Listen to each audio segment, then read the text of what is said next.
मैं कुछ चर्चा कर रहा हूं कि एक ऐसा व्यक्तित्व जो आज हमारे बीच नहीं है, जिनकी स्मृति में हम आए हैं। एक समय रहा होगा जब वो हमारे आपके तरह वो भी इस धरती पर होंगे, और थे ही। उनके भी अपने सपने थे, अपने जीवन थे, उनका भी अपना विचार था। पर आज हम उनकी स्मृति में बैठे हैं, अर्थात वो हमारे बीच नहीं है और आगे कभी हमारे बीच वो नहीं आ सकते। ऐसी कोई व्यवस्था नहीं है कि जो व्यक्ति चला गया उसे वापस बुलाया जा सके। और हम में से जितने लोग बैठे हैं, एक समय ऐसा आएगा कि हम भी उसी अवस्था को प्राप्त होंगे। हम भी कभी लौट कर नहीं आएंगे। फिर ये अपना माना हुआ धन, धान्य, संपदा वो छूट जाएंगे। हम चाहकर भी लेकर नहीं जा सकते। हम प्रयास भी करेंगे कि चलो बेटा बड़ा प्रिय है, लेकर जाएं, कोई उपाय नहीं है। हम चेष्टा भी करेंगे कि ये घर हमने अपने हाथों से बनाया, हम घर लेकर जाएं, उपाय नहीं है। हम कोशिश भी करेंगे कि चलो ये गाड़ी हमें बड़ी प्रिय है, ये मोबाइल प्रिय है, छोड़ो ये सब, ये शरीर बड़ा प्रिय है, हम इसे लेकर चलें, ये भी उपाय नहीं है। ये शरीर भी यहीं राख होना है। ये संकेत हर एक गया हुआ व्यक्ति हमें देकर जाता है। जो भी व्यक्ति यहां से जाता है वो हमें यही संकेत देकर जाता है कि तुम भी होश में आ जाओ। तुम किस गलतफहमी में हो? तुम ये क्या मान बैठे हो कि ये सब तुम्हारा है? कुछ भी तुम्हारा भी नहीं है। बस तुम जी रहे हो और जीने के लिए कुछ कर रहे हो। पेट को भोजन चाहिए, थोड़ा तुम श्रम कर रहे हो। शरीर को वस्त्र चाहिए, तुम थोड़ा मेहनत कर रहे हो। लेकिन जो तुम्हें वास्तव में अमर बना सकता है वो तुम कुछ भी नहीं कर रहे हो। तुम उस नश्वर शरीर के लिए कर रहे हो जो नश्वर शरीर खुद तुम्हारा नहीं है। और जो खुद अस्थिर हो, जो खुद मिटने वाला हो, तुम उसके लिए कुछ भी कर लो, वो तुम्हारा काम नहीं हुआ। तुम वो काम नहीं कर रहे। तो मैंने कहा हर गया हुआ व्यक्ति हमें एक संकेत दे रहा है। हमारे बीच से अगर कोई चले गए तो इस समझना कि वो संकेत देकर गए कि चिंता मत करना, तुम भी इसी मार्ग पर आओगे, तुम्हें भी आना है। ये जो कुछ भी तुमने स्वयं को स्थापित किया है, जो तुमने अपने को बांधा है संसार से, वो सब तुम्हें भी छोड़ना होगा। तो एक होता है कि खुद से छोड़ देना, एक होता है मृत्यु छुड़ा देती। अब आप तय करो। कोई व्यक्ति कुर्सी में बैठा है, खुद कुर्सी से उठ जाए तो सम्मान है, और कोई उठा दे तो अपमान है। कोई किसी पद में है, बर्खास्त हो जाए तो जग हंसाई है, और खुद त्यागपत्र दे दे तो सम्मान है। हम सब बर्खास्त ही होते हैं।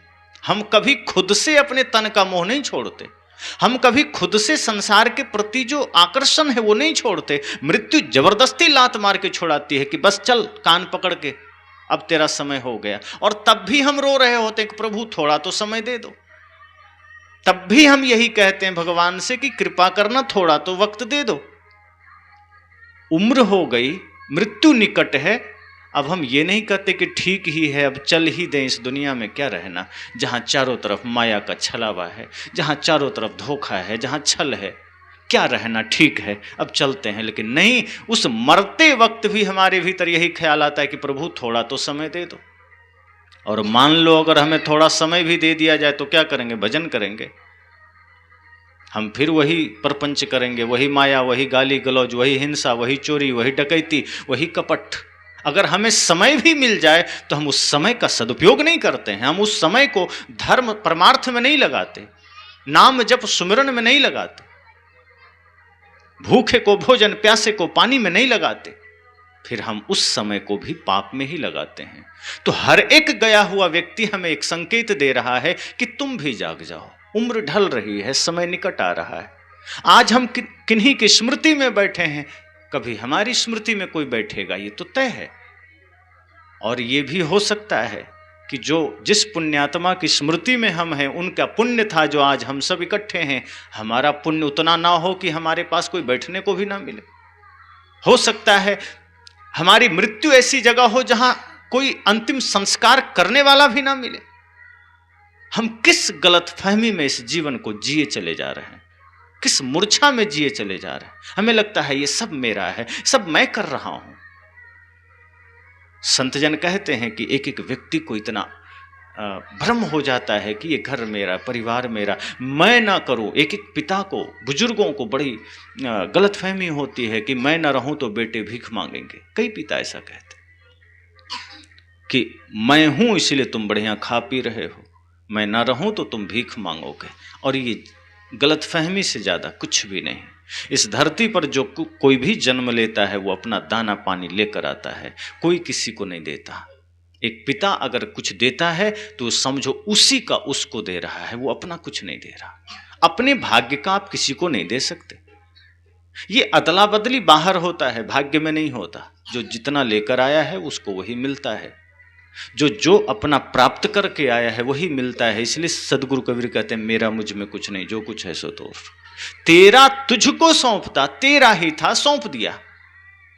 इस भाव में अगर आप हैं तब तो सुखी हो सकते हैं। पर आपने अगर ये गलतफहमी पाल ली कि नहीं मैं ही कर रहा हूं, मैं ही कर रहा हूं, मैं ही हूं तो तुम खा रहे हो, मैं ही हूं तो तुम जी रहे हो, ये समझना ये महामूढ़ता के सवाल है। ये हमारी गलतफहमी से ज्यादा कुछ भी नहीं। एक व्यंग संत जन कहते हैं कि एक छिपकली छत के नीचे चिपकी हुई थी। छिपकलियों को आप देखना, ज्यादातर वो छत के नीचे चलती।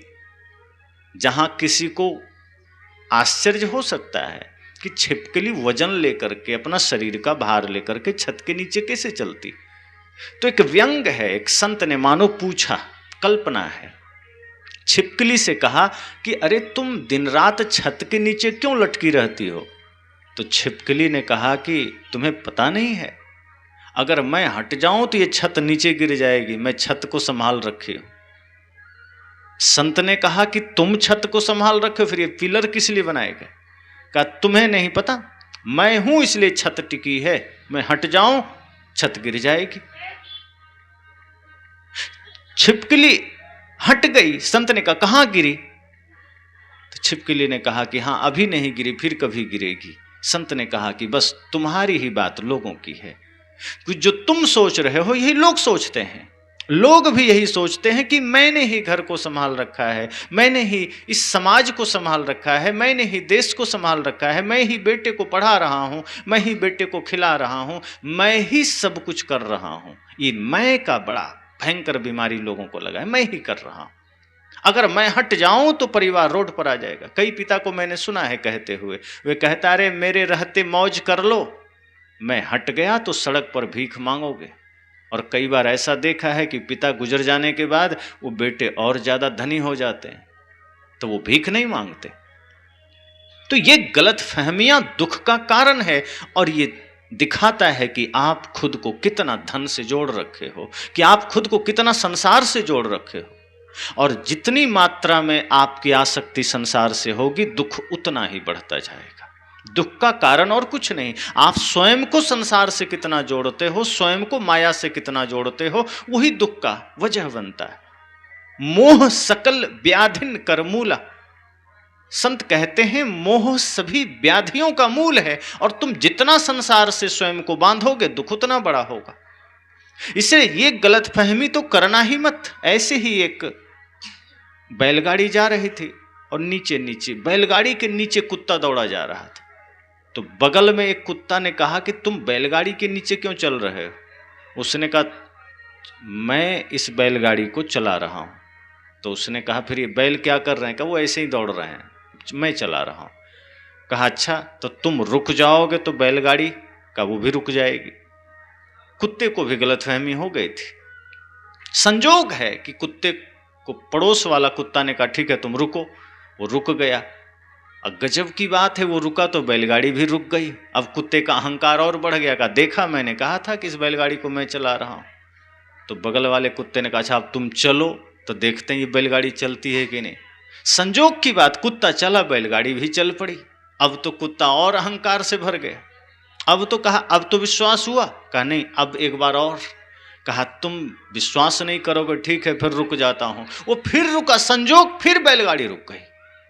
अब तो कुत्ते को एकदम लगा जैसे रावण भी छोटा पड़ गया अहंकार के सामने। वो तो भयंकर अहंकार में कि बात सही है, इस बैलगाड़ी को मैं ही चला रहा हूं, बगल वाले कुत्ते को भी आश्चर्य हुआ कि बैलगाड़ी को बैल खींच रहा है, ये कुत्ता क्यों इतना पागल हुए जा रहा है, और फिर ये बैलगाड़ी रुक क्यों रहा है। कहा अब चलो, वो चला, बैलगाड़ी नहीं चली। कहा अब सारा अहंकार ध्वस्त हो गया। संजोग था, एक दो बार संजोग फिट बैठ गया, अब की बार बैल खींच ले गया, कुत्ता वहीं खड़ा रह गया। कहा देखा, 2 मिनट में सारा अहंकार चूर हो गया। बड़ा घमंड था कि बैलगाड़ी को मैं खींच रहा हूं। यही तो ये इंसानों की बात है कि तुम्हें भी लगता है कि ये सारा संसार में चला रहा हूं, ये घर में चला रहा हूं। ये गलतफहमी में मत रहना। ये जीवन जो कोई भी पाया है सब अपना भाग्य लेकर आया है, सभी कोई अपना दाना पानी लेकर आया है, और जो कोई भी जिसको मिल रहा है वो सब अपना खा रहा है। संतजन कहते हैं कि ये जो आपके पास दौलत है, ये दौलत भी आपकी नहीं है, ये गुरु संतों के बदौलत है, उनकी कृपा आशीर्वाद से है। ये मत समझ लेना कि ये मेरा है। जो कोई इस धरा पर ये समझ लिया कि सब मेरा है, वो व्यक्ति जीवन में ही नरक देख लेता है। जिसने ये समझा कि नहीं मेरा कुछ नहीं है, गुरु संतों माता पिता की कृपा से आशीर्वाद से ये मेरे पास संपत्ति आई है, और ये संपत्ति तो कुछ नहीं, अगर मेरे जीवन में भक्ति है, प्रेम है, तो इससे बड़ी और कोई संपत्ति नहीं। ये बाहरी संपत्ति से तो थोड़े से सुविधाएं हो जाएगी, थोड़ी व्यवस्थाएं हो जाएगी, बढ़िया घर बना लेंगे, बाहर का विस्तार कर लेंगे, पर आनंद सुकून शांति का एकमात्र जो उपाय है वो भक्ति है, सत्संग है, प्रेम है, और वो जीवन में आ गया तो उससे बड़ा कोई धन नहीं। तो एक व्यक्ति जो यहां से चले गए, वो आपको इशारा कर रहे हैं कि आप भी जागो, आप भी होश में आओ।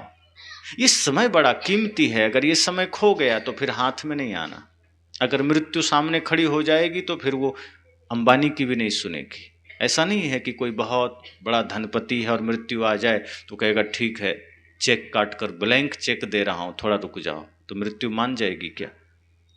अगर कोई ब्लैंक चेक भी मृत्यु को देना चाहे तो मृत्यु कहेगी नहीं, मेरे सामने सब बराबर है, क्या राजा क्या रंक, क्या धनी क्या गरीब, मेरे लिए सब समान है, क्या चोर क्या डाकू, क्या साधु क्या गृहस्थ, मेरी नज़र में सब बराबर है। इसलिए शमशान की कल्पना की गई। शमशान मतलब जहां सबकी शान बराबर हो जाए, शमशान, जहां सबकी शान, सबका व्यक्तित्व वहां जाकर बराबर हो जाए। वो राजा हो रंक हो सब मिट्टी में पड़ा है, जब तक वो शमशान में नहीं है तभी तक शान में रहता। लेकिन शमशान में गया तो देखो सबकी खोपड़ियां ठोकरी खा रही। वहां चाहे रावण की खोपड़ी हो, चाहे एक साधारण सैनिक की खोपड़ी हो, उस मैदान में सब ठोकरे खा रहा है। इसलिए तो कहा था, थर्राते थे पांव जिनके सामने जाते हुए, देखा आज उनके खोपड़ी को ठोकरे खाते हुए। कि जिस रावण के सामने जाने से भी पैर कांपते थे, जब वो मारा गया तो उसकी खोपड़ियों को भी चिल गिद्ध नोच कर खा रहे थे, और पैरों से वो ठोकरें खा रही थी खोपड़ी। ये हकीकत है शरीर की। तो जो व्यक्ति चले गए वो आपको बहुत बड़ा संदेश देकर गए। और संत तो कहते हैं बुजुर्गों से सीखना। ये बुजुर्ग चलते फिरते विश्वविद्यालय हैं, इनके कांपते हुए हाथ तुम्हें संकेत करते हैं कि जो भी दान पुण्य करना है, सेवा करना है, जवानी में कर लेना, बुढ़ापे में हाथ कांपेंगे, कुछ नहीं कर पाओगे। इनके हिलते हुए गर्दन, इनकी कमजोर आंखें, इनके कमजोर नेत्र, इनके हिलते हुए पैर, लटके हुए चाम, सब शिक्षा दे रहे हैं, सब आपको एक संकेत दे रहे हैं कि जागो। ये इस शंका में मत रहना, इस उम्मीद में मत रहना कि बुढ़ापे में मैं कुछ कर लूंगा, नहीं कर पाओगे। बुढ़ापे में अपना शरीर ढोना भी कठिन होगा, और बुढ़ापे में खुद को चलाना भी कठिन होगा। तब तुम धर्म ध्यान सत्संग पूजा कुछ नहीं कर पाओगे। इसलिए आज इस जवानी में, इस समय में अपने कोई खाओ पियो ऐश करो वाला फार्मूला से बाहर निकलो। ये सोचो कि शरीर को सुविधा दे दो, भोजन दे दो, पानी दे दो, आए गए को भोजन दे दो, लेकिन ये ध्यान रखना कि ये जीवन एक दिन मृत्यु के करीब चला जाएगा तो कुछ नहीं कर पाएंगे। और यहाँ का सारा करा धरा वहां गिनती में नहीं आएगा। आप यहां कितना भी कर लो, अगर धर्म का काम नहीं किया तो वो आपके खाते में नहीं जुड़ेगा, खाते में वही जुड़ेगा। अब जैसे यहाँ का अकाउंट अलग है, वहां का अलग है, 2 अकाउंट है। आप यहां भी लाइफ इंश्योरेंस करवाते हैं और वो अध्यात्म का लाइफ इंश्योरेंस अलग है। तो यहां तो सब लोग लाइफ इंश्योरेंस करवा लेते, जीवन बीमा, शरीर का बीमा, पर दोनों में अंतर क्या है? मान लीजिए आपने जीवन बीमा करवा लिया, तो बीमा कराने वाला आदमी इतनी खूबियां बता देता है कि वो सिद्ध कर देगा कि जीने से बढ़िया मरना है।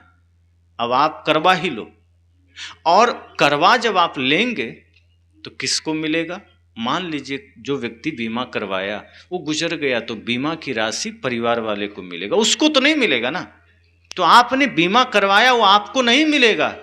पर संत जन कहते हैं ये धर्म की बीमा अगर तुमने करवाया, वो दूसरे को नहीं मिलेगा, वो आप ही को मिलेगा। और धर्म की बीमा क्या है? धर्म की बीमा बड़ा सरल है। कोई राशि जमा नहीं करना है, कोई धन नहीं जमा करना है, इसका एक ही फार्मूला है। सबसे पहले तो निर्मल मन कर लेना है, कि मन को पवित्र कर लेना है। उसके बाद पवित्र मन से अगर आपने किसी प्यासे को पानी पिलाया है, किसी भूखे को भोजन दिया है, किसी लाचार को रास्ता पार कराया है, किसी असहाय निरीह मुक प्राणियों की सेवा की है, तो जब जब आपने ये किया है, समझो आपका लाइफ इंश्योरेंस होता जा रहा है, आपका जीवन का बीमा होता जा रहा है। और जब भी आपके जीवन में कोई विपदा आएगी, कोई संकट आएगा, ये लाइफ इंश्योरेंस आपको डायरेक्ट लाभ करेगा, किसी और को नहीं। इसलिए ये बीमा कराओ। धर्म के खाते में जब आप पुण्य अर्जित करेंगे, वो आपके काम आएगा। और धर्म के खाते में जो पुण्य है वही है, जितना हो सके परहित का काम करो, जितना हो सके एक एक प्राणियों पर करुणा के साथ, प्रेम के साथ, दया के साथ जियो। अगर एक चींटी भी है तो हृदय में करुणा का भाव। अब सोचो, एक चींटी के प्रति भी अगर हमारे भीतर करुणा है तो उससे बड़ा धर्म क्या हो सकता है? फिर किसी को हम दुख देने की सोच कैसे सकते? और यह कब होगा? जब सब घट मेरो साइयां सुनी सेज न कोय, सिया राम में सब जग जानी। जब इस रूप में देखोगे कि पूरा संसार का आदमी राममय है, सब में राम बैठा है, सब में भगवान बैठा है, जब यह भाव ले आएंगे तो फिर आप किसी को दुख नहीं देंगे, किसी को कष्ट नहीं देंगे। फिर चींटी में भी भगवान दिखे, एक एक जीव में भगवान दिखेगा। पर आज खेद है कि आदमी को मछली में भगवान नहीं दिखता, मार के खा जाता है। जहां हमारे संतों ने कहा कि हर प्राणी में, हर जीव में भगवान है, वहां आज लोग अपने को तो धार्मिक कहते हैं कि मैं धार्मिक हूं, लेकिन वो मांस खा रहा है। अब वो धार्मिक कैसे हो गए? हमें किसी में परमात्मा नहीं दिखा, न चींटी में दिखा, न मछली में दिखा, मुर्गा में भी नहीं दिखा। मुर्गा खा रहा है, कोई बकरा खा रहा है, कोई सुअर खा रहा है, मुस्लिम लोग गाय खा रहे हैं, और ईसाई है वो आदमी छोड़ के सब खा रहा है। और कभी कभी मैं सोचता हूं कि हमारे यहां कहा गया अहिंसा परमो धर्म, अहिंसा परम धर्म है, पर यही बात कुरान में नहीं है। वहां है कि मार के खाओ, कोई हर्ज नहीं खाने के लिए। तो इस्लाम में हिंसा भी पुण्य है, ईसाई में तो आदमी छोड़ के सब मार के खा लो, पुण्य ही है। शास्त्रों में भी बातें अलग अलग लिख दी गई। हिंदू शास्त्र में लिखा गया कि आप जानवर को मत मारो, हिंसा है, ये पाप हो जाएगा। लेकिन बाकी दो धर्मों में, दो संप्रदायों में लिखा गया नहीं, मार के खा सकते हो, ये आपका भोजन है। तो आदमी कंफ्यूज हो जाता है। अब कई बार इसी प्रचलन को हिंदू समाज में लोगों ने फॉलो कर लिया कि नहीं, हम भी मछली खा लेंगे, मुर्गा खा लेंगे, बकरा खा लेंगे। और अब तो कई जगह लोग कुत्ता खाने लगे। अब समझ में नहीं आता कि दूध, दही, घी, मक्खन, मलाई, चावल, दाल, सब्जी मौजूद है, फल आदि मौजूद है, इतने सलाद मौजूद है, फिर भी आदमी ये कचड़ा खाता है। एक तरफ तो हम यह कहते हैं कि सब में भगवान है, फिर तो भगवान को ही मार के भगवान को ही क्यों खाना? फिर तो जिस जीव की हत्या कर रहे हो, फिर तो पाप ही पाप कर रहे हो। तो मैं यहाँ इस विषय को इसलिए रखा कि हमें हर किसी में परमात्मा को देखना है। अगर जीवन को सुखी बनाना है तो हर में परमात्मा को देखो, किसी को कष्ट नहीं देना। अगर हम किसी का दिल दुखाते हैं तो दिल दुखाना भी पाप में आता है। हम किसी को अपशब्द कहते हैं, किसी को गाली देते हैं, हम किसी की निंदा करते हैं, वो सब पाप की श्रेणी में आता है। पाप सिर्फ इतना नहीं है कि हमने किसी को चांटा मार दिया, पाप सिर्फ इतना नहीं है कि हम किसी की हत्या कर दी, पाप यह भी है कि मन से हमने किसी के लिए गलत सोचा, ये भी पाप ही। इसलिए सदगुरु कहते हैं जीवन रहते अपने जीवन में भी धर्म का खाता खोल लो। और एक एक पुण्य को अर्जित करते जाओ और एक एक पुण्य से अपने जीवन की बीमा करो। जब जीवन की बीमा धर्म से हो जाएगी, जब जीवन की बीमा सत्य से हो जाएगी, अहिंसा से हो जाएगी, तो फिर आप यहाँ और आगे सदा सुखी रहेंगे। लेकिन अगर इस गलत फहमी में रहे कि नहीं बाद में कर लेंगे, कल कर लेंगे, तो हर एक गया हुआ व्यक्ति ये संकेत देता है कि इस गलत फहमी में मत रहना। क्योंकि सोचते तो हम भी थे कि हम कल सत्संग कर लेंगे, परसों कर लेंगे, धर्म का काम कर लेंगे, लेकिन पता नहीं मौत कब आ धमके और हमें उठा ले जाए। क्योंकि मृत्यु का कोई भरोसा नहीं है। क्या भरोसा है इस जिंदगी का, साथ देती नहीं कभी किसी का। कहाँ साथ दिया? आप कहते हैं कि मित्र ने धोखा दे दिया, भाई ने दे दिया, पत्नी ने दे दिया। गहराई से सोचो, आपको सबसे ज्यादा धोखा आपका शरीर देता है। ये आपके हाथ में नहीं है, आप इस पर कितना खर्च करते हैं। आप ना चाहते हैं बाल सफेद हो जाता है, आप चाहते हैं बाल सफेद हो। आप नहीं चाहते हैं दांत टूट जाते हैं, आप नहीं चाहते हैं कानों की शक्तियां कम हो जाती है, आप नहीं चाहते हैं आंखों की रोशनी कम हो जाती है। आपके हाथ में ही नहीं है। जिस शरीर को आप अपना कह रहे हैं उसके सारे कार्य आपके विरुद्ध जा रहे हैं। आप चाहते कहाँ हैं? और हम कभी ध्यान भी नहीं देते कि बाल सफेद हो गए तो चलो अब जाग जाएं, बाल श्वेत हो रहे हैं, सफेद हो रहे हैं, तो अब होश में आ जाएं कि अब अधेड़ अवस्था आ गई या फिर मृत्यु के हम और करीब हो गए। लेकिन नहीं, हम तो बड़ी चालाकी से बाल को रंग लेते हैं ताकि नहीं हमको संतुष्टि मिलती रहे कि नहीं हम अभी जवान हैं, हम बूढ़ा नहीं हो रहे, हम जवान हैं। और मृत्यु को भी धोखा दे रहे हैं कि नहीं अभी हम बूढ़ा नहीं है, मुझे लेने मत आना, हमारे देखो बाल काले हैं, हम रंगवा रहे हैं, हम बाल रंगवा लेते हैं। संत कहते नहीं, अपने तरफ देखो कि क्या घटित हो रहा है। कोई व्यक्ति गए तो आपको संकेत देकर गए कि तुम भी जाओगे। इसलिए इस सत्य को झुठलाना नहीं। और ये मत सोचिए कि हाँ अभी तो हमें रहना है। कई लोग ये सोचते हैं कि और लोग गए तो गए, हमें तो अभी रहना है, अभी तो बहुत लंबा जीना है। कोई नहीं जानता किसको कितना जीना है। इसलिए जितना भी जीना है जीवन में धर्म का आचरण के साथ जीना, पाप का आचरण न हो। आपके जीवन में पाप है, अधर्म है, तो वो संस्कार आपके संतानों में जाएगा। और यदि आपके पाप का आचरण का प्रभाव आपके संतानों पर होगा तो संतान फिर पापाचरण वाले होंगे। फिर ये समाज, ये मोहल्ला में पाप का आचरण बढ़ेगा। फिर इसी समाज में छोटे छोटे बहन बेटियों को सिर झुका करके डर के चलना पड़ेगा। तो इस माहौल को गंदा हमने किया, कोई दूसरे ने नहीं किया। आज जो समाज में इतनी विकृतियां हैं, आज जो समाज में इतनी समस्याएं हैं, उसका जिम्मेदार कौन है? आज जो आप ही कहते हैं कि नहीं बेटी वहां अकेला नहीं जाना, समय खराब है, वो कौन लोग हैं? क्या आप उसको शेर से डरा रहे हैं? क्या आप ये कह रहे हैं कि नहीं उस रास्ते से मत जाना, कोई सांप बैठा होगा इसलिए डरा रहे हैं? नहीं, कोई आदमी से आपको डर लग रहा है, किसी समाज के किसी व्यक्ति से ही डर लग रहा है। आज आप सांप छुछुंदर से नहीं डर रहे, बिच्छू से नहीं डर रहे, आज आप शेर से भी नहीं डर रहे, आज आपको इंसान से डर लग रहा है। आखिर वो इंसान आकाश से तो नहीं टपका, किसी इसी समाज का कोई माँ बाप का बेटा है। अब वो क्या परवरिश पाया कि वो उदंडता को प्राप्त हो गया, अधार्मिक को प्राप्त हो गया, पापाचरण करने लगा और आज उसी से समाज भयभीत हो गया। तो क्या संस्कार मिला उसे? और ऐसा भी नहीं कह सकते वो गर्भ से बिगड़ कर आया है।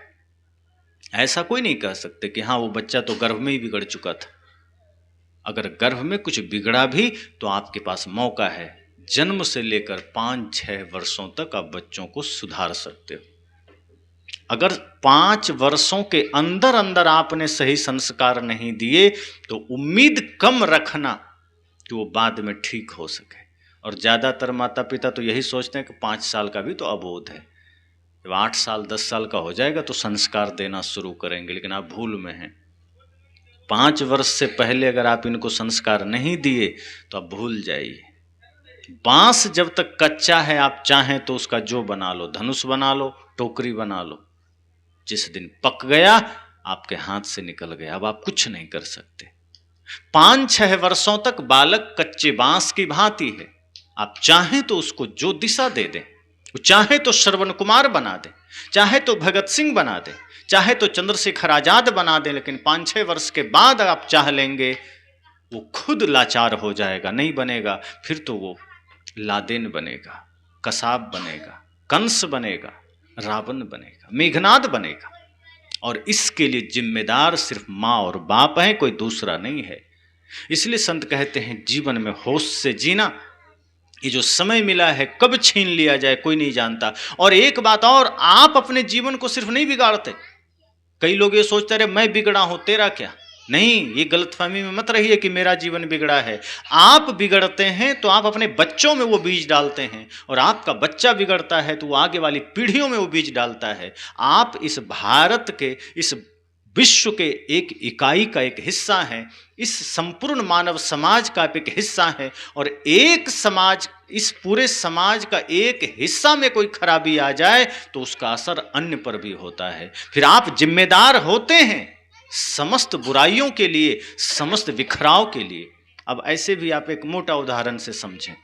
जैसे आप सब सीतामढ़ी जिले के हैं, अगर कोई बच्चा पड़ोस गांव में पढ़ने जा रहा है तो उसकी पहचान इस गांव से होगी कि हाँ कटहरा गांव है, कि कटहरा से आया है। अब वहाँ वो चोरी कर लेगा तो उस गांव के लोग क्या कहेंगे, ये बच्चा कटहरा का है और चोरी कर लिया। कटहरा के बच्चे ऐसे होते हैं क्या? अब चोरी तो एक बच्चे ने किया है, पर वहाँ नाम किसका आया? कटहरा का। लेकिन यही बच्चे चले जाएं मुजफ्फरपुर और वहाँ पढ़े और वहाँ चोरी करें तो क्या कहेगा, सीतामढ़ी जिला से आया। सीतामढ़ी के लोग ऐसे होते हैं क्या? अब सोचो कटहरा से डायरेक्ट सीतामढ़ी में शिफ्ट हो गया, अब सीतामढ़ी पहचान बन गया इसकी। एक ने किया है, 10 लाख से ज़्यादा की आबादी होगी, लेकिन एक बच्चे ने गलती किया, पर वहाँ लोगों का भावना क्या बना, सीतामढ़ी के लोग ऐसे होते हैं। पर यही बच्चे चले जाएं महाराष्ट्र, अब क्या छवि बनेगी? बिहार के लोग ऐसे ही होते हैं। पूरा बिहार ने कुछ नहीं किया है, पूरे बिहार के लोगों ने चोरी नहीं की है, 1-2 ने की है। लेकिन अब कोई नहीं कहेगा कि कटहरा के बच्चे ने चोरी की है, वो यही कहेगा कि बिहार ऐसा है। और भारत से कोई व्यक्ति अमेरिका चला जाए अब कुछ कर दे तो लोग क्या बोलेंगे, भारत के लोग ऐसे ही होते हैं। आपकी पहचान बढ़ती चली जाती है। क्यों? क्योंकि आप जहाँ से भी, जिस दायरे से बाहर होते हैं, फिर आपका एक प्रेजेंटेशन, आपका प्रतिनिधित्व पूरा देश का, समाज का, राज्य का हो जाता है। गलती आप करते हैं लेकिन उसका दायित्व, उसकी जिम्मेदारी पूरे समाज पर थोप दी जाती है। इसलिए ये मत समझना कि हम कुछ कर बैठेंगे, हमसे कोई भूल हो जाएगी तो हम ही बिगड़ेंगे। नहीं, आप आने वाली पीढ़ियों को, आने वाले समाज को आप एक बीज देकर जाएंगे, और वो बीज पाप का होगा, अधर्म का होगा, छल का होगा, कपट का होगा। इसलिए इस गलतफहमी में नहीं रहना कि मेरे अंदर बुराई है तो मेरा बच्चा बिगड़ गया तो कोई बात नहीं, दूसरे से क्या लेना देना। नहीं, आप नहीं बिगड़ते, सिर्फ आपके वजह से एक युग बिगड़ सकता है, एक पीढ़ियां बिगड़ सकती है, एक समाज बिगड़ सकता है। इसलिए जीवन में सदैव यह संकल्प लेना है कि हमें अपने जीवन में परिवर्तन लाना है। ये बहुत सरल है, सिर्फ मन को राजी करना है, सिर्फ मन को तैयार करना है। हम मन को राजी नहीं कर पाते, हम सदैव गलतफहमियों में जीते चले जाते हैं, वहम में जीते चले जाते हैं, पाप के ही साथ जीते चले जाते हैं। अगर जीवन में कोई भूल है, कोई पाप है, कोई कमी है तो संत के पास जाइए, गुरुजनों के पास जाइए, बैठिए। अब मान लो आपकी तबीयत खराब लग रही है तो आप डॉक्टर के पास जाते हैं, और डॉक्टर के पास जब जाते हैं तो आप क्या कहते हैं कि पता नहीं क्या लग रहा है, चेक कर दीजिए। और कोई कहे कि नहीं हम डॉक्टर के पास जाएंगे ही नहीं, तो दवा कैसे खाएंगे, फिर बीमारी कैसे ठीक होगी। तो अगर जीवन में दुख है, तकलीफ है, पीड़ा है, तो दुकान में और डॉक्टर के पास नहीं जाना है। अगर मन का दुख है तो गुरु के पास जाइए, संत के पास जाइए, तभी तो समाधान मिलेगा, तभी तो संत आपको रास्ता दिखाएंगे, और तभी तो हमें समझ में आएगा कि ये जीवन हमारा कितना कीमती है और हमें किस तरह इस जीवन को सुरक्षा करनी है, किस तरह शरीर को संभालना है। आज तो हमने शरीर को ही बिगाड़ रखा है। जिस मुख से राम का नाम लेना था, गुरु का नाम लेना था, हम उसे गालियां भर भर के निकाल रहे हैं। जिस मुख में सिर्फ प्रसाद ग्रहण करना था, उसमें न जाने कितना गुटखा भरे जा रहे हैं। और ये विडंबना समाज की। मैं देखता हूं लोगों को कि शिव मंदिर में जाता है तो वहां दूध चढ़ा आता है, पानी चढ़ा आता है, और जिस हृदय में खुद शिव बैठे हैं वहां शराब चढ़ा रहा है। उल्टी बात। अरे मंदिर में पानी के जगह तुम कुछ भी ना चढ़ाते, कोई हर्ज ना था। शिव जी मांगने नहीं आए कि तुम दोगे तभी मेरी प्यास मिटेगी। पर जो हृदय में साक्षात शिव बैठा है वहां तो कम से कम दूध और पानी डालते, वहां शराब डाले जा रहे हैं। भगवान के पास हम बतासे चढ़ा रहे हैं। कभी कहा नहीं उन्होंने कि तुम बतासा चढ़ाओगे तभी हमें प्रसाद मिलेगा। और जिस हृदय में स्वयं भगवान बैठा है वहां गुटखा चढ़ा रहे हैं, गांजा चढ़ा रहे हैं, वहां अगरबत्ती जला रहे हैं मंदिर में, और जहां स्वयं भगवान बैठा है वहां बीड़ी सिगरेट जला रहे हैं। ये उल्टी बात हम करते चले जाते हैं और सोचते हैं कि दुख क्यों है जीवन में, शांति क्यों नहीं है। यही तो कारण है कि हम अपने जीवन को समझ ही नहीं पाते, हम अपनी शरीर की महत्ता को नहीं समझ पाते, हम अपने जीवन की कीमत को नहीं समझ पाते। संतों ने इस देह को मंदिर कहा इस देह को सबसे पहले तो मंदिर समझो। देह देवालय स उच्यते, ये देह देवालय है, शिवालय है, मंदिर है। इसकी पवित्रता का ध्यान रखना, मुख से कभी गंदे शब्द ना बोलना, मुख में गंदा खाना भी नहीं, आंखों से गलत देखना नहीं, कान से गलत सुनना नहीं। इतना स्वस्थता आपकी हो जाए कि गलत से वंचित हो सको, कि गलत से अपने को रोक सको। ये कदमों को कभी शराब खाने की ओर मत जाने देना, इन हाथों से कभी किसी का नुकसान मत करने देना। ये हाथ भी सेवा के लिए, पुण्य के लिए उठे, ये कदम भी अच्छे कार्यों के लिए उठे, ये आंख भी शुभ दर्शन के लिए उठे, ये कान भी अगर खुले तो कुछ अच्छा सुनने के लिए खुले। जब आप इस तरह से सावधान होंगे तभी तो बात बनेगी। लेकिन हम असावधानी में जी रहे हैं। हमारा देह कबाड़ खाना बन गया, बूचड़ खाना बन गया, गालियां, चोरी, नशा, दुर्व्यसन, सारा भक्ष इस शरीर में हो रहा है। और हम सोचते हैं कि भगवान की कृपा नहीं मिलती, दुख है। तो भगवान की कृपा पवित्र लोगों को मिलती है, शुभ लोगों को मिलती। राम जैसे आप खुद विचार करिए, कई लोग कहते हैं कि हनुमान जी संकट मोचन है, तो अगर हम हनुमान जी का नाम लेंगे तो आ जाएंगे। पर हनुमान जी क्यों आएंगे आपके पास? वो संकट मोचन है, ठीक है, पर किसके संकट मोचन है? राम के। और आप रावण बन करके हनुमान को बुला रहे हैं कि आप आ जाइए, हमारा संकट हर लीजिए। तो हनुमान जी संकट हरने आएंगे और संकट बन के आएंगे। रावण के लिए वो संकट मोचन नहीं है, हनुमान जी रावण के लिए तो और भयंकर संकट है। तो अगर जीवन में हमने पापों को नहीं छोड़ा, दुर्व्यसन को नहीं छोड़ा, नशा को नहीं छोड़ा, तो हनुमान आएंगे पर संकट मोचन बन के नहीं आएंगे, बल्कि दो चार गदा दे के फिर चले जाएंगे कि तू हमको बुला रहा है। पात्र तो बनो हमें बुलाने का, पात्र तो नहीं है। तो हम राम को बुलाना चाहें, चाहे हनुमान को बुलाना चाहें, चाहे शिव को बुलाना चाहें, पात्रता तो होनी चाहिए। अब हमें पात्रता तो राक्षसों की है, वही वाणी, वही भाषा, वही भोजन, वही चिंतन। अब राक्षस का जीवन हमारा है और सोचते हैं राम का आगमन हो जाए।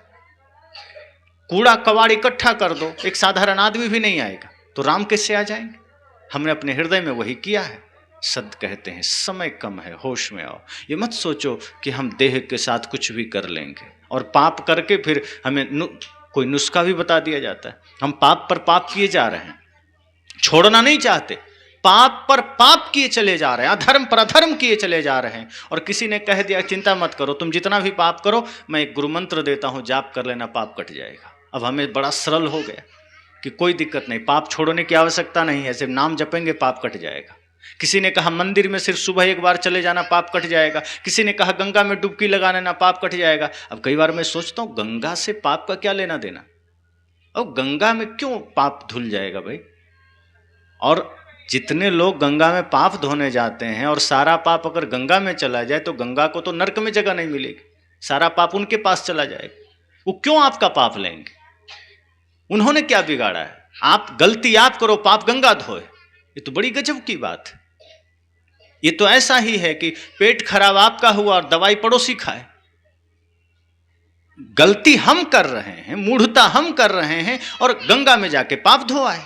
जैसे कि सारा ठेका माता गंगा ने लिया है कि तुम आओ मैं तुम्हारा पाप धो दूंगा। संत कहते हैं कभी पाप धुलने का ये तरीका ही नहीं है। अगर ऐसा होता तो गंगा किनारे के लोग तो सबसे ज़्यादा धर्मात्मा हो जाते, वो तो किनारे ही रहते हैं और उसमें जीव जंतु तो पहले ही मुक्त हो जाते।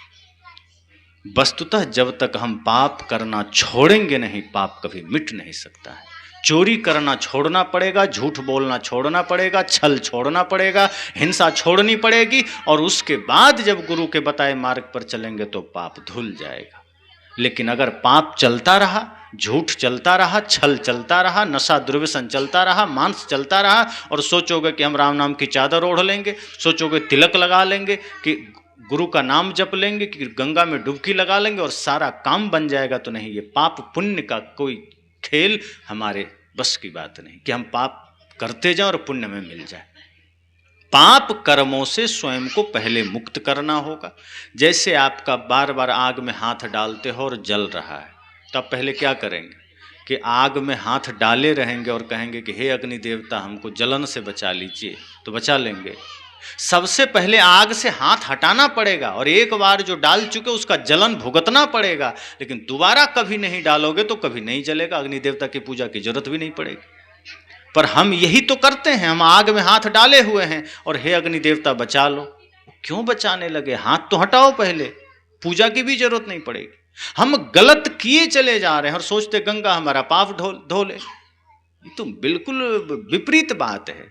हम पाप करें, हम छल करें, भाई को धोखा दें, माता पिता का अनादर करें, माँ बाप को पानी भी ना दें, पत्नी के साथ बदसलूकी करें, पर स्त्री पर कुदृष्टि करें और जाके गंगा में डुबकी लगा लें। कितना सरल हो गया, इतना भी सरल कैसे हो जाएगा? हमें तो राम जी से सीखना चाहिए। अगर इतना ही सरल होता तो राम जी ये ना कहते निर्मल मन जन सो मोहि पावा, मोहि कपट छल छिद्र न भावा। वो तो कहते नहीं मुझे, फिर अगर ऐसा होता ना इतना सरल, तो राम जी ये कहते कि नहीं जो गंगा में डुबकी लगावा सो मोहि भावा। वो ये कहते, वो नहीं कहते कि निर्मल मन जन सो मोहि पावा। फिर निर्मल मन की आवश्यकता क्या है? छल कपट रहित होने की आवश्यकता क्या है? छल करो, कपट करो, भगवान के मंदिर में खड़े हो जाओ। और भगवान तो जैसे कि बिल्कुल अंधा है, जिसे पता ही नहीं है कि आप चाहोगे और उन्हें पता नहीं कि अधर्मी आदमी है और उस आशीर्वाद दे देंगे। हमें यही लगता है भगवान अंधा है, हम कुछ भी झूठ करके जाएंगे, छल करके जाएंगे, हिंसा करके जाएंगे और भगवान हम पर कृपा बरसा देंगे। भगवान सब देखता है। आप चोरी करके आए हो कि हिंसा करके आए हो, कि माँ बाप को दुख देकर आए हो, कि पत्नी को धोखा देकर आए हो, कि भाई के साथ गलत करके आए हो, क्या भगवान इससे अपरिचित है? क्या उन्हें पता नहीं कि ये आदमी अभी भी रावण बनकर आया है और राम जी आप पर कृपा कर देंगे? हम तो भगवान को भी ऐसा समझते हैं कि वो भी नेत्रहीन है, उन्हें भी क्या पता, हम तो कुछ भी करके आएंगे। संत जन इसलिए तो कहते हैं कि तुमने मंदिर का गठन ही इसलिए किया ताकि वहां से हमें कोई ये ना कहे कि तू नशा करके क्यों आया है।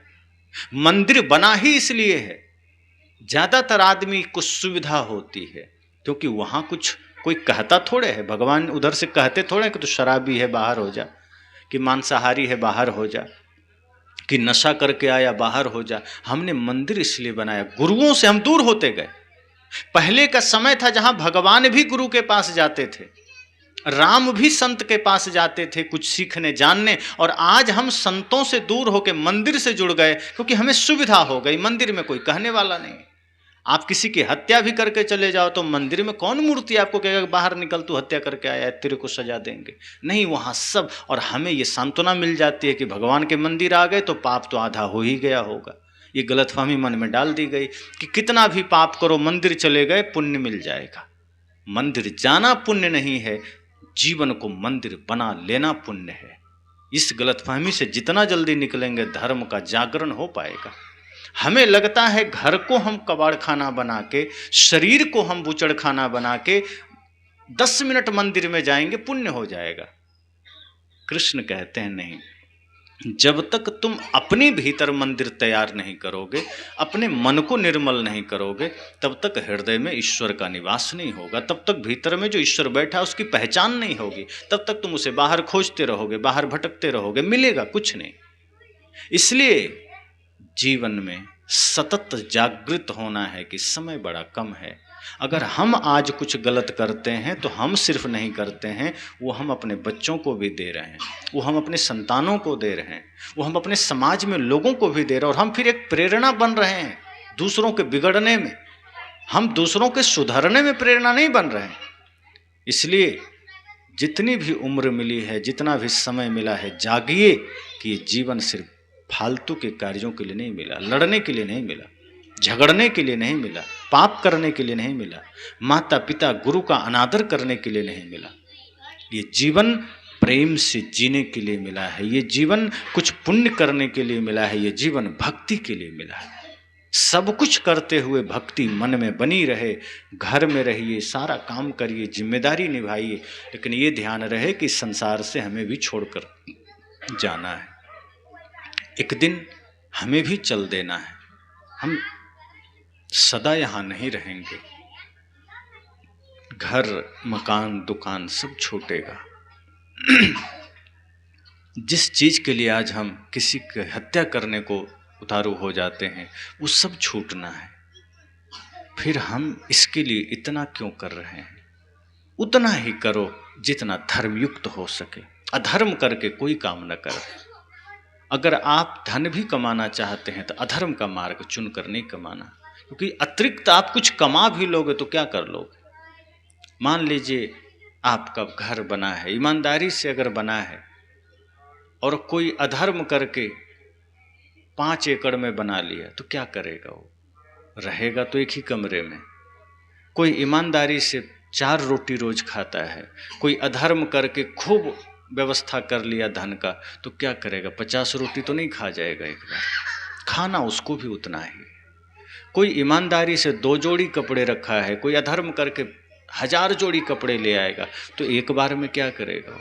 वही एक ही शर्ट वही कुर्ता पहनेगा। ऐसा तो नहीं कि नहीं हमारे पास ज़्यादा पैसा था हम 10 कुर्ता एक ही बार पहनेंगे। एक जोड़ी जूता है और कोई पैसा बहुत है तो क्या करेगा? 3-4 जोड़ी जूता कमर में लटका के चलेगा कि नहीं हमारे पास ज़्यादा पैसा है, वो भी उतना ही पहनेगा। टोपी कोई एक पहनेगा, पैसा बहुत है तो 3-4 टोपी गले में लटका लेगा।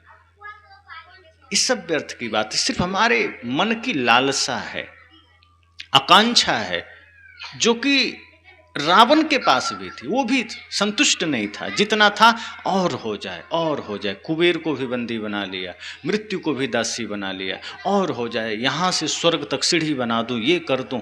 तृष्णा कभी हमें शांत नहीं होने देती। ये मृग तृष्णा बड़ा भयंकर है। हमें भी लगता है थोड़ा और हो जाए, थोड़ा और हो जाए, थोड़ा और पालें, थोड़ा और पालें, और ये थोड़ा थोड़ा के चक्कर में मृत्यु तब तक आती है कि बस शांत हो जाए, अब मैं आ गई, मेरा आना हो गया, अब तुम चलो, तेरा विस्तार यहीं विराम। तब हमें लगता है अरे हम तो व्यर्थ के सपने देख रहे थे, सब छूट गया। हम सोच रहे थे संसार का विस्तार कर रहे हैं, हम सोच रहे थे हम दुनिया में हम नाम कमा रहे हैं, ये तो सब विराम हो गया, कुछ मिला ही नहीं, अब हाथ खाली है। इसलिए कहा कि सिकंदर भी जाता है तो खाली हाथ जाता है। हम और आप भी जाएंगे तो खाली हाथ जाएंगे, लेकर कुछ नहीं जाएंगे।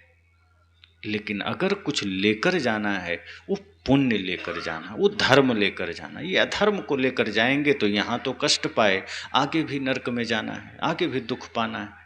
तो इसलिए हर किसी की एक यात्रा हमें संकेत करती है कि आप भी सचेत हो जाओ, आप भी जागृत हो जाओ, क्योंकि यहाँ मृत्यु किसी को छोड़ती नहीं है।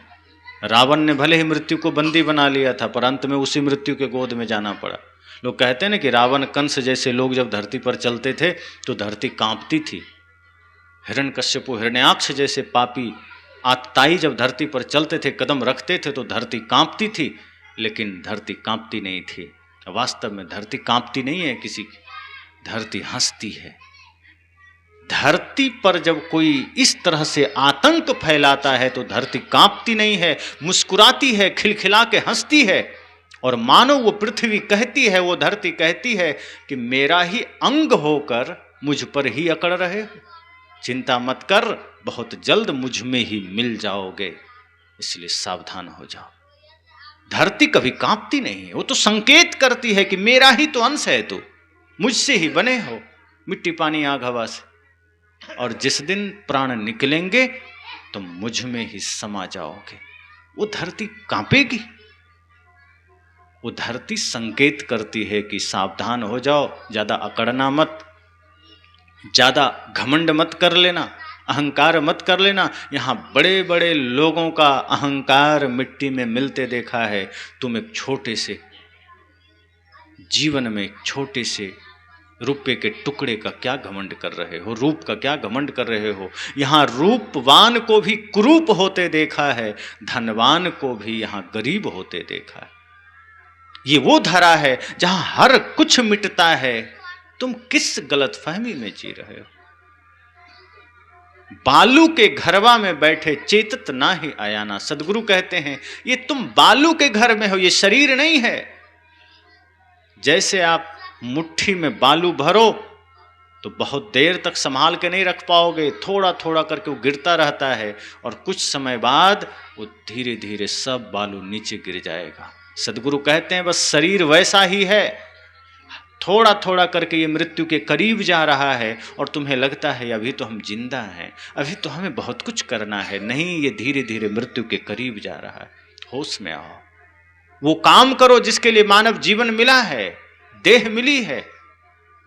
ये पाप के लिए देह नहीं मिली है, ये अधर्म के लिए देह नहीं मिली है, ये छल कपट के लिए देह नहीं मिली है। क्योंकि फिर उस वक्त जब इसकी सजा भुगतने का समय आएगा तो ये कोई छल काम नहीं आएगा, बल्कि ये खुद सजा बनकर सामने आएगा। फिर कोई बचाने नहीं आएगा, ना माता, ना पिता, ना गुरु, ना संसार, ना भगवान, कोई नहीं। जिस वक्त अधर्म कर रहे हो यही वक्त है जब गुरु संत की बात मान लेना कि अधर्म के लिए जीवन नहीं मिला है, अभी नहीं जागे तो आगे फिर कोई बचा नहीं सकता है।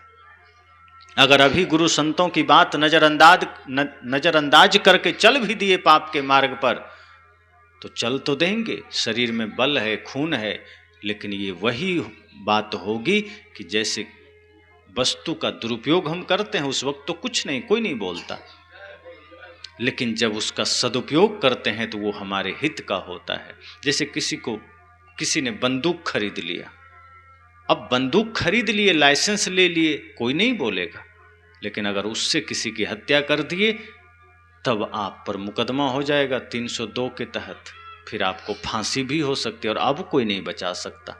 हो सकता है खरीदते समय कोई रोक दिया हो, आप बात नहीं माने, तब रोका जा सकता था, मारने से पहले रोका जा सकता था, तब भी कोई आपको सलाह दे सकते थे, तब भी आप रुक जाते, अधर्म नहीं होता। लेकिन अब जब पाप कर्म हो चुका है तब अब कोई बचा नहीं सकता। अर्थात बंदूक से अगर आपने काम वो कर दिया तब आपको कोई लौटा नहीं सकता। पर वही बंदूक सैनिक के पास है, वो रोज 100 आतंकवादी मार दे, कोई केस नहीं बनता, बल्कि मेडल मिलता है। जो जितना अधिक मारे उसको उतना सम्मान होता है। क्यों? क्योंकि हम व्यक्तिगत निजी स्वार्थ में हम किसी को मारते हैं और वो राष्ट्र हित में मार रहा है। तो हिंसा वो भी कर रहा है, लेकिन वो हिंसा भी वहां अहिंसा बन रहा है और हमें मानव देह मिला है। हम इसका दुरुपयोग उसी बंदूक की भांति कर रहे हैं। हम भी इससे वही नशा, दुर्व्यसन, छल कपट, पाप कर रहे हैं। इसी देह को जब हम सेवा में लगा देते हैं, धर्म में लगा देते हैं, तो ये शरीर धर्म का कारण बन जाता है, धर्म स्थापना का अवस्था को ये प्रदान कर देता है। लेकिन जब इसी देह को हम छल में लगाते हैं, कपट में लगाते थे, यही देह जो मुक्ति तक आपको ले जा सकती थी, यही शरीर जो आपके लिए मोक्ष का साधन बन सकता था, वही शरीर आपके लिए नरक का साधन बन गया। इसलिए तुलसीदास जी ने कहा ना कि साधन धाम मोक्ष कर द्वारा। ये शरीर साधारण नहीं है, अगर सही से इसका रख रखाव करो, बढ़िया से सदुपयोग करो, तो ये शरीर मुक्ति तक ले जाने का साधन बन जाएगा। और यदि आपने इसको बेहोशी में जिया है, मूर्छा में जिया है, नींद में जिया है, तो यही शरीर आपको नरक में भी ले जा सकता है। तो इसी तरह से जैसे कि कोई वस्तु किसी के पास है, चाकू चोर के पास है, वो जेब काटेगा, वही चाकू डॉक्टर के पास है, वो ऑपरेशन करके जीवन दे देता है। चाकू वही है। मोबाइल आज सबके पास है, कोई मोबाइल से विचार सुन रहा है, प्रवचन सुन रहा है। और आज देखो प्रवचन मोबाइल के माध्यम से मैं आपके बीच आया हूँ। ऐसे तो हमें नहीं जानते थे सुधीर जी, मोबाइल से ही उन्होंने सुना, संपर्क किया, हम आपके बीच आ गए। तो कोई मोबाइल से प्रवचन सुन रहे हैं, ज्ञान सुन रहे हैं और उस संतों से, गुरुजनों से जुड़ रहे हैं, अपने जीवन में उन विचारों को धारण कर रहे हैं। और कोई मोबाइल रख करके उसमें फिल्मी गाना देख रहा है, अश्लीलता देख रहा है, दुनिया भर के कबाड़ देख देख के माइंड में इकट्ठा कर रहा है। आप गलत खान पान करो तो पेट में कब्ज होगा, और गलत देखो तो दिमाग में कब्ज होगा। पर खेद इस बात का है कि गलत खाने से कब्ज हो गया तो हम चूर्ण खोजते हैं कि पेट साफ हो जाए, पर दिमाग में कब्ज हो जाता है तो हम कोई खोज नहीं करते कि क्या खोजें कि दिमाग का कब्ज दूर हो जाए। आंख से भी तो भोजन ही है ना, 5 इंद्रियां हमारे पास है, मुख से हम भोजन लेते हैं, कान और नाक से भी तो भोजन लेते हैं, आंख से भी भोजन लेते हैं। आंख का भोजन दृश्य है, कान का भोजन शब्द है, नाक का भोजन गंध है, भोजन तो वो भी ले रहा है। अगर आप आहार लेकर के पेट खराब कर रहे हैं, गलत आहार लेकर के, तो गलत दृश्य लेकर के आप दिमाग खराब कर रहे हैं। इसलिए इस शरीर रूपी साधन का सदुपयोग करिए, इसको सही कार्यों में लगाइए, और सही कार्य का मतलब धर्म परायण बनिए। जीवन को सत्य, हिंसा, प्रेम, करुणा से सजाइए। महापुरुषों के बताए हुए मार्ग पर चलिए। राम की सिर्फ पूजा नहीं करनी है, ये वही मिथिला क्षेत्र है जहां मां सीता प्रकट हुई। उस राम के क्षेत्र में रहकर, उस मां सीता के क्षेत्र में रहकर अगर आपके जीवन में राम का आचरण नहीं आया तो समझो ये तो जीवन का धिक्कार है। आपकी जीवन की सार्थकता तो तब होगी जैसे राम जी ने अयोध्या की गद्दी का त्याग किया। आप अपने भाई के लिए 1 इंच जमीन का त्याग नहीं कर सकते। 1 इंच के लिए भाई भाई में झगड़ा हो जाता है। आज कोर्ट कचहरी में ज्यादातर मामले भाई भाई के विवाद का है, जमीन विवाद का है। तो जो राम पूरी अयोध्या छोड़ने का भाव रखते थे, आज उनके नाम पर राजनीति करने वाला, उनका नाम जपने वाला लोग 1 इंच जमीन छोड़ने को राजी नहीं, वो नशा दुर्व्यसन छोड़ने को राजी नहीं, वो मांस मछली छोड़ने को राजी नहीं, वो माँ बाप का सम्मान करने को राजी नहीं। आज ज्यादातर लोग अपने माँ बाप को दुख दे रहे हैं। वो बुढ़ापे में 1 गिलास पानी को तरसते हैं, आंखों में आंसू हैं, और बेटा अपना मौज कर रहा है। तो हम गाथा तो श्रवण कुमार की पढ़ते हैं, राम की पढ़ते हैं, पर जीवन हम बिल्कुल रावण का जीते हैं। रावण ने भी माँ को अपमान किया, पत्नी का अपमान किया, पिता का अपमान किया, भाई को लात मारा। आज हम वही तो कर रहे हैं। रावण भी मदिरा पीता था, मांस खाता था, आज हम वही तो कर रहे हैं। मैं तो कहता हूं जो भी व्यक्ति मदिरा पीता है, मांस खाता है, माता पिता गुरु का अनादर करता है, भाई का अपमान करता है, वो आज का राक्षस है, वो दूसरा नहीं हो सकता। इसलिए कोई व्यक्ति इतना कर्म करने वाला अपने को न कहे कि मैं हिंदू हूं, मैं सनातनी हूं। इस धरती पर हिंदू और सनातनी, अब देखिए तंबाकू खा रहे हैं, आप सत्संग में बैठे हैं, ये तपोभूमि है, आप यहां तंबाकू खा रहे हैं, आश्चर्य है। इतना तो संयम रखिए कि हम कहां बैठे हैं, संत के सामने हैं, सत्संग में हैं, आप तंबाकू खा रहे हैं। आप तो ये संकल्प लेकर आना चाहिए कि अगर हमें आदत लग गई है तंबाकू की तो यहाँ आने से छूट जाए, हम 2 घंटे पवित्र भाव से रहें। यही तो असली मंदिर है, यही तो असली देवालय है। हम सिर्फ रेडियो की तरह बोलने नहीं आए, हम आपके जीवन से आपकी बुराइयों को मिटाने आए, लेकिन आप राजी होंगे तब ना। इसलिए इस सत्संग भूमि, मैंने पहले ही कहा, ये तपोभूमि है, पवित्र भूमि है, इसकी मर्यादा का हनन करेंगे आपको पाप लगेगा। जहां संत का चरण पड़े वो भूमि तीर्थ बन जाती है, उसकी गरिमा का ध्यान रखिए। आप तो तंबाकू खा रहे हैं, मैं तो चाय प्रतिबंध करता हूं, चाय भी नशा में आता है, तब जीवन में परिवर्तन आएगा। इतना होश हमें होना है, इतना जागृत हमें होना है। इसलिए मैं कहता हूं आपसे हमें कोई स्वार्थ नहीं है, सिर्फ आपके जीवन के प्रति प्रेम है कि आप भी सुखी बनिए, आप भी धार्मिक बनिए, ताकि आपके जीवन में सत्य, हिंसा, प्रेम, करुणा के दिए जल सकें। आप भी अपने बुढ़ापे को सुखी बनाइए। अगर अब नहीं छूटा दुर्व्यसन, अब नहीं छूटी नशा, तो कब छूटेगा और कब सुखी होंगे? फिर माया कैसे छूटेगी? ये मोटे दोष ना छूट सके तो माया तो और प्रबल है। मोटे दोष ना छूटे तो झीने दोष कैसे छूटेंगे, सूक्ष्म दोष कैसे छूटेंगे? इसलिए संत कहते हैं कि नहीं, होश में आने का समय है। ये बेहोशी हमें बहुत नुकसान कर रही है, ये बेहोशी हमें बहुत दुख दे रही है। इसलिए यहाँ संकल्प लेकर जाइए। 2 घंटा 1 घंटा का अवसर आपको मिला, बल्कि मैं तो कहूँगा उन्होंने तो यहाँ बनाया, खाने वाले थे, मैं रोक दिया।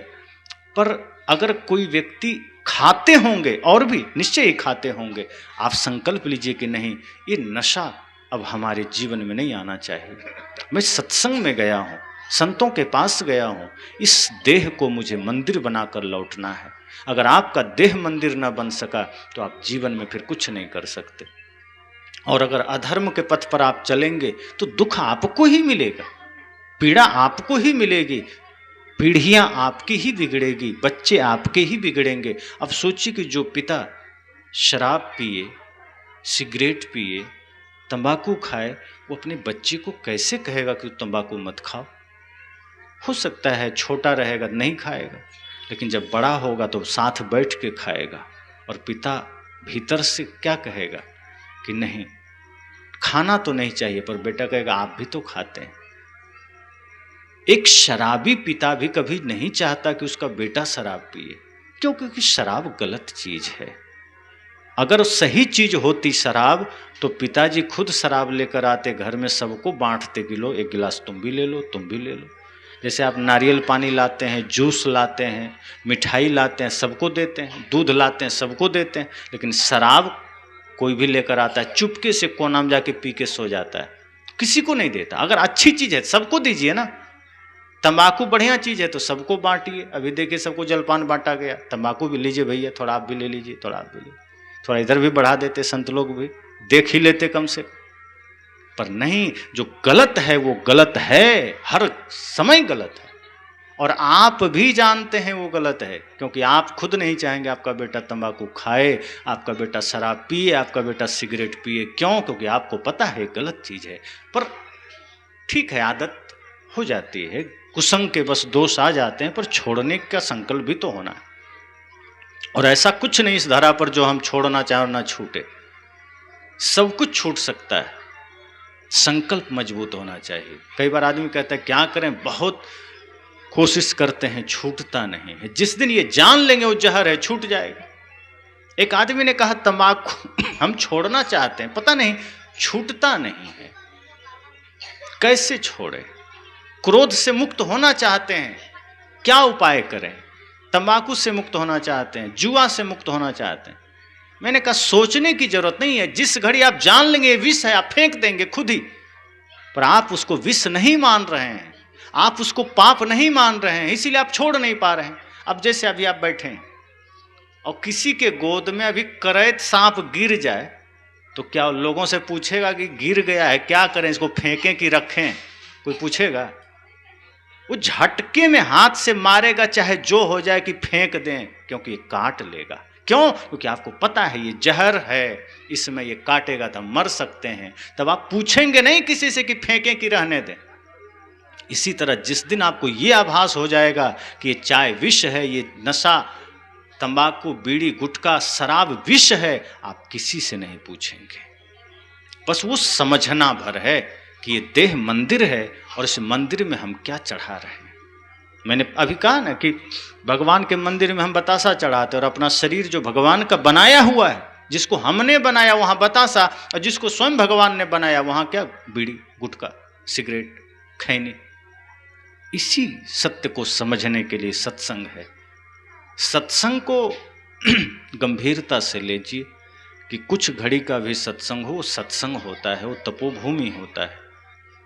सत्संग को कभी भी इस रूप में नहीं देखना है कि हाँ कहीं जागरण का प्रोग्राम हो रहा था, नाच का हो रहा था, 2 घंटा गए हम भी आ गए। नहीं, सत्संग बहुत होश की चीज है, जागृति की चीज है, बहुत सावधानी की चीज। सत्संग की आधी घड़ी सुमिरन बरस 50, बरसा बरसे एक घड़ी रहट 12 मास। आधी घड़ी का भी सत्संग जिसके जीवन को मिल गया वो अंगुलीमाल बुद्ध बन जाता है, वो रत्नाकर वाल्मीकि बन जाता है। हमारे भीतर भी छिपा हुआ जो अंगुलीमाल है, हम सब के भीतर भी जो बैठा हुआ रत्नाकर है, वो तभी मिटेगा जब सत्संग से हमारा तार जुड़ेगा, जब सत्संग की पवित्रता को, सत्संग की महत्ता को हम समझेंगे। तो बहुत सजग रहने की आवश्यकता है। और सौभाग्य समझिए कि कुछ पल का सत्संग हमें मिला। अपने जीवन को जगाइए, सजाइए कि आज हमारे बीच जो पुण्यात्मा नहीं है, दिवंगत हो गए, वो एक सत्संग का अवसर देकर गए। जीवन के लिए शुभ, यही जीवन के लिए पवित्रता है कि कोई व्यक्ति न रह के भी हमें सत्संग दे गए। अब हमें अपने जीवन को सजगता में लानी है, सुधार में लाना है, ताकि हम भी सही बन सकें और ये छोटे छोटे बच्चों के भीतर भी वो दिव्यता आ सके। आज भारत की जो बुरी हालत है, आज समाज में जो इतना भयंकर भ्रष्टाचार है, उसका दोष हम दूसरे को कैसे दे सकते हैं। आज हम अपने बच्चे को संस्कार देना नहीं चाहते, खुद को संस्कारी करना नहीं चाहते। आज हम रुपया पैसा धन दौलत से ज़्यादा उसको शिक्षा ही नहीं देते। इसलिए ये धन को जानता है तो धन के पीछे मरता है, धन के लिए दूसरों को मारता है। जिस दिन ये जान लेगा कि नहीं, भारत की संस्कृति भी कोई चीज़ है, माता पिता भी कोई चीज़ है, गुरु संत भी कोई चीज़ है, देश की सेना भी कोई चीज़ है, तभी तो इसके भीतर श्रद्धा जगेगी। जब ये यही जानेगा कि पढ़ लिख के सिर्फ कमाना है और यही सबसे बड़ा सब कुछ है, पैसा ही सब कुछ है। लोग तो कहते हैं ना बाप बड़ा ना भैया, सबसे बड़ा रुपया, ये फार्मूला है। पर ये सब मृत्यु के समय खत्म हो जाता है। रुपया कहता है बस अब जाओ तुम, हम नहीं जा सकते। जिस रुपया के लिए आपने सबको ठुकरा दिया, जब अंतिम में मृत्यु आएगी, वो रुपया कहेगा कि अब हम नहीं जा सकते, बैंक में ही रहेंगे या तुम्हारा अलमारी में रहेंगे, अब तुम अकेले जाओ। आप कहेंगे कि अरे भाई, हम तुम्हारे लिए माँ बाप को लात मार दिए, तुम्हारे लिए रिश्तों को लात मार दिए, तुम्हारे लिए धर्म को लात मार दिए, और आज जब हम जा रहे हैं अकेले तो तुम साथ नहीं जाओगे। तो रुपया कहता है बस मेरा साथ यहीं तक, अब नहीं जा सकते। फिर आप माँ बाप से कहते हैं, रिश्तों से कहते हैं, रिश्तेदारों से कहते हैं कि चलो रुपया के चलते आपको लात मारे, लेकिन कभी कभी तो आपको महत्व दिए, महीना में 1 बार सही आपसे हम प्रेम से बात तो किए, आप साथ दे दीजिए। तो रिश्तेदार क्या कहते हैं कि जितना तुम हमको महत्व दिया तो थोड़ा सा हम आगे तक बढ़कर मरघट तक चले जाएंगे, कंधा पर लेके मरघट पहुंचा देंगे। फिर आप कहते हैं और आगे तक ना भाई, आगे तक हम नहीं जा सकते। तब आपको ख्याल आता है कि जिस धर्म को हमने छोड़ दिया, जिस गुरु के ज्ञान को, भक्ति को छोड़ दिया, जरा उसके पास भी लास्ट में चल के देखें वो क्या कहता है। हालांकि आपने कभी महत्व नहीं दिया सत्संग को, धर्म को, गुरु के शब्दों को, लेकिन हिम्मत करके आप गए। आपको डर भी है कि जिस धन को हमने सीने से लगाए रखा, अंत में वो तो सबसे बड़ा धोखेबाज निकला। जिस रिश्तेदार को महत्व दिए वो तो कह रहा है मरघट से आगे जा ही नहीं सकते। तो ये धर्म को तो हमने कभी माना ही नहीं, सत्संग को माना नहीं, भक्ति किया नहीं, फिर भी एक बार चल के देखते हैं। और जब आप धर्म के पास जाते हैं कि हमें बचा लो, धन साथ छोड़ दिया, रुपया पैसा पद प्रतिष्ठा ने साथ छोड़ दिया, रिश्तों ने साथ छोड़ दिया, क्या आप मेरा साथ देंगे? धर्म कहता है मैं तो सदा तुम्हारी प्रतीक्षा में हूं, मैं तो इंतजार ही कर रहा था कि तुम कब मेरे पास आओगे। तुम ही ने मुझे छोड़कर विपरीत दिशा में चल दिया, अब तुम मेरे पास आओ हो तो चिंता मत करो, मेरा पावर उन दोनों से ज्यादा है। हम तुम्हें यहां ही नहीं, आगे तुम जहां जहां जिस जिस जन्म में जाओगे मैं तेरे साथ हूं। क्योंकि जो मुझे पकड़ लेता है मैं उसे कभी दीनहीन होने नहीं देता, जो मेरी शरण में आ जाता है मैं उसे कभी बेसहारा नहीं होने देता, जो मेरी शरण में आ जाता है मैं उसे कभी दुखी नहीं होने देता। इसलिए धर्म कहता है डोंट वरी, चिंता मत करो, ये संसार तो छूट सकता है, ये रुपया तो छूट सकता है, पर मैं उससे कहीं ऊपर हूं, और जो मुझे अपना लेता है मैं उसका साथ कभी नहीं छोड़ता, मैं धोखा नहीं करता। इसलिए ध्यान रखिए कि एक समय आएगा जब सब छोड़ेगा, लेकिन ये धर्म, ये सत्संग कभी साथ नहीं छोड़ेगा। और यही हमारे देश की पहचान है, यही हमारी मिट्टी की पहचान है। तो इस भाव को जागृत करिए और अपने बच्चों में धर्म का संदेश दीजिए। अगर धर्म का संदेश बच्चों में नहीं गया, संस्कार नहीं गया, माता पिता गुरु ही देवता हैं, ये भाव आपने नहीं दिया, तो ये पैसा जानेगा, और जब बड़ा होगा तो पैसा के सामने आपको भी लात मार देगा। और ये हो रहा है। मैं अक्सर उदाहरण देता हूँ, सहारा के जो मालिक थे गुजरे तो बच्चे अंतिम संस्कार में भी नहीं आए, क्योंकि वो संस्कार थोड़े दिया कि बच्चा धन से बड़ा माता पिता होता है। उनको लगा धन से बड़ा कुछ नहीं, धन ही सब कुछ है। तो बच्चा फिर आप पर ही प्रैक्टिकल करेगा, दूसरे पर थोड़े करेगा। वो आप ही को पहले लात मारेगा कि आप भी कुछ नहीं है धन के सामने। लेकिन जब आप बच्चों को सही संस्कार देंगे कि नहीं बेटा, धन जीवन जीने का साधन है, धन को गलत नहीं कहा संतों ने, कहा ये सुविधाओं के लिए है, ये आपकी व्यवस्थाओं के लिए है, पर माता पिता गुरु तो भगवान है। धर्म तो जीवन का आभूषण है, टोपी और जूता है। जैसे धन और धर्म दो बात है, ऐसे ही सिर में टोपी पहना जाता है, पगड़ी पहना जाता है, पैर में जूता पहना जाता है। तो जूता का जो स्थान है वहीं रहने दो, पगड़ी का जो स्थान है वहीं रहने दो। ऐसा मत करो कि जूता उठा के सिर में रख लो, पगड़ी खोल के पैर में डाल लो। और हम वही करते हैं, धर्म को हम पैरों तले रौंद देते हैं, संस्कारों को रौंद देते हैं, और धन जिसका स्थान पैरों में है वो यात्रा के लिए है, सुविधा के लिए, उसको उठा के सिर पर रख लेते हैं। और जब धन सिर पर सवार हो जाता है तो आदमी अंधा हो जाता है। फिर वो रिश्तों को नहीं देखता, मानवता को नहीं देखता, इंसानियत को नहीं देखता, माँ बाप को भी नहीं देखता, फिर वो पाप पर पाप करता है। इसलिए संत कहते हैं धन को पैरों में ही रहने देना, सुविधाओं के लिए है वो, व्यवस्थाओं के लिए, और धर्म को शीश से उतरने मत देना। कितना भी महंगा हो जाए जूता, सिर पर लेके नहीं घूमा जा सकता है, और पगड़ी कितनी भी सस्ती हो वो पैर में नहीं बांधा जा सकता है। इसलिए कितना भी धनी हो जाओ, कितना भी धन हो जाए, पर उसका स्थान जो है वहीं रहने देना। इन बच्चों को जब आप यह संस्कार देंगे कि मातृदेवो भव, पितृदेवो भव, आचार्य देवो भव, तब इनमें ये बात समझ में आएगी। तभी तो ये श्रवण कुमार बनेंगे, तभी तो ये भगत सिंह, चंद्रशेखर आज़ाद, सुभाष चंद्र बोस बनेंगे। बच्चियां लक्ष्मीबाई, मीराबाई बनेगी, माता शबरी बनेगी, माता सीता बनेगी। और अगर आपने शुभ संस्कार नहीं दिया तो बच्चियां हीरोइन बनेगी, बच्चे हीरो बनेंगे, क्रिकेटर बनेंगे, फैशन शो में जाएंगे, डांस करेंगे।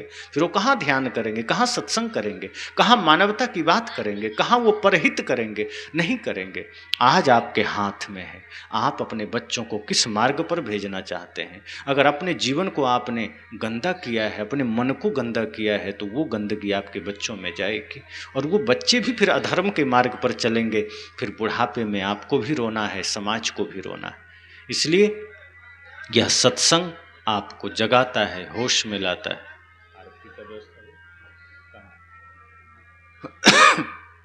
ले आई। इसलिए सत्संग में बैठे तो जितना भी देर बैठे, मन को एकाग्र करके, मन को जागृत करके, और संकल्प लीजिए कि कुछ अंश हम लेकर जाएं, ताकि हमारा जीवन पवित्र हो सके और अपने बच्चों को भी हम पवित्र संस्कार दे सकें। एक चीज़ और ध्यान रखना, अगर ये बहुत ऊंची शिक्षा नहीं पा पाए तो बहुत अनर्थ की बात नहीं है, लेकिन ये बच्चे अगर इंसानियत की शिक्षा नहीं पाए तो समझा भयंकर अनर्थ है। क्योंकि पढ़ लिख लेने से कुछ नहीं होता। कहा जाता है लादेन बहुत पढ़ा लिखा था, पर गलत संस्कार मिला तो वो आतंकवादी बन गया। तो बहुत पढ़ने की बात यहाँ नहीं है कि बहुत पढ़ाएंगे तभी सब कुछ होगा। अगर संस्कार देते देते पढ़ा भी दिए बहुत तो कोई दिक्कत नहीं है। अब्दुल कलाम बहुत पढ़े थे, संस्कार भी था, तो धर्मात्मा थे। आज भी बहुत ऐसे लोग हैं जो पढ़े लिखे हैं, धर्मात्मा हैं, लेकिन पढ़ा दिए और धर्म संस्कार नहीं मिला, संत गुरुजनों का सम्मान का भाव नहीं मिला, संस्कृति से परिचय नहीं कराए, भारत की सभ्यता से परिचय नहीं कराए, तो फिर वही बच्चे बिगड़ेंगे, वही बच्चे फिर अनर्थ करेंगे। फिर वो आपको भी कष्ट देंगे, समाज को भी कष्ट देंगे, देश के लिए भी धोखा करेंगे। इसलिए बहुत ज़रूरी है होश में चलें। बहुत बहुत शुभकामनाएं। इस एक दिन के सत्संग में आप सबों ने मेरी बातों को सुना। जितना सुना है वो आपकी बातें हैं। आप यह संकल्प लीजिए कि सुनना महत्वपूर्ण नहीं है, जैसे खाना महत्वपूर्ण नहीं है, पचाना महत्वपूर्ण है। तो आप कितना सुने हैं इससे ज़्यादा महत्व है कि आप कितना जीवन में उतारेंगे, कितना आप उस पर चलेंगे। तो जो भी बातें आप सुने हैं चिंतन करिए, मंथन करिए, सटीक लगे जीवन में उतारिए। फिर वो बातें आपकी है, आपके जीवन के लिए शुभ कामना है। आप सुखी रहें, समृद्ध रहें। इसी के साथ वाणी को विराम।